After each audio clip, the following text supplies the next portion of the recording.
Welcome back. Holidays are often described as a time of joy and happiness, but it can be a challenging time for those who have lost loved ones. Today, we're discussing ways to cope with loss during the holidays with Dr. Kristina Kennedy, a psychiatrist with Baptist Health. Dr. Kennedy, thank you for being here. Yeah, good morning. So let's start off with a simple question. What is normal with grief?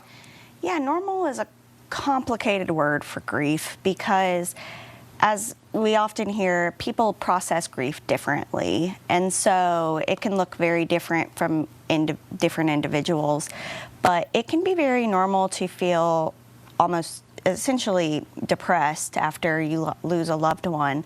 It's very normal to have mood changes, feel angry, sad, and have changes in your routine. So you might not want to go to work or do your normal things when you lose a loved one. This topic hits close to home. My mom, her husband just died. Yeah. So this was her first holiday alone. So my question would be, Dr. Kennedy, how long does grief last? Well, that's a tough question because, as I said, it can be different for everybody. But grief never will really go away, but the symptoms should kind of decrease over time, usually after about 6 months to a year for some people.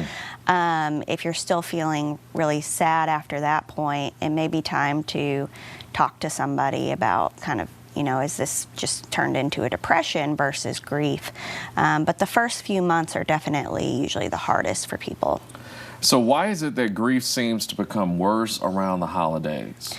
Well, for many people, there's a good chance that just because the holiday season is pretty long, that an anniversary of someone's death may be around the holidays.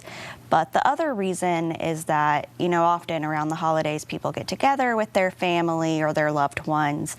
And so, when you're doing these traditions, there's often, it's very palpable that that person is missing, and it can bring up a lot of memories. What advice do you have to someone struggling with this right now? I think the biggest thing is just make sure that you allow yourself to grieve. Don't try to just cover it up. Lean into your emotions and allow yourself to feel them.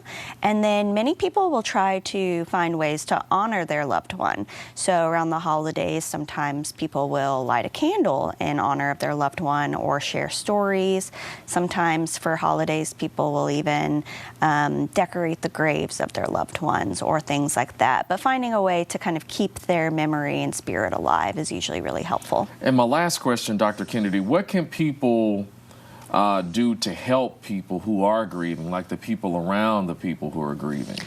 I think just not to put pressure on them. So allow them to feel their feelings, like I said, and just be there for them. Let them know that you're here and that you're have support for them, but don't try to push them back into being normal, their normal selves. Know that there's going to be a process to it and allow that. All right, Dr. Kennedy, thank you so much for your time.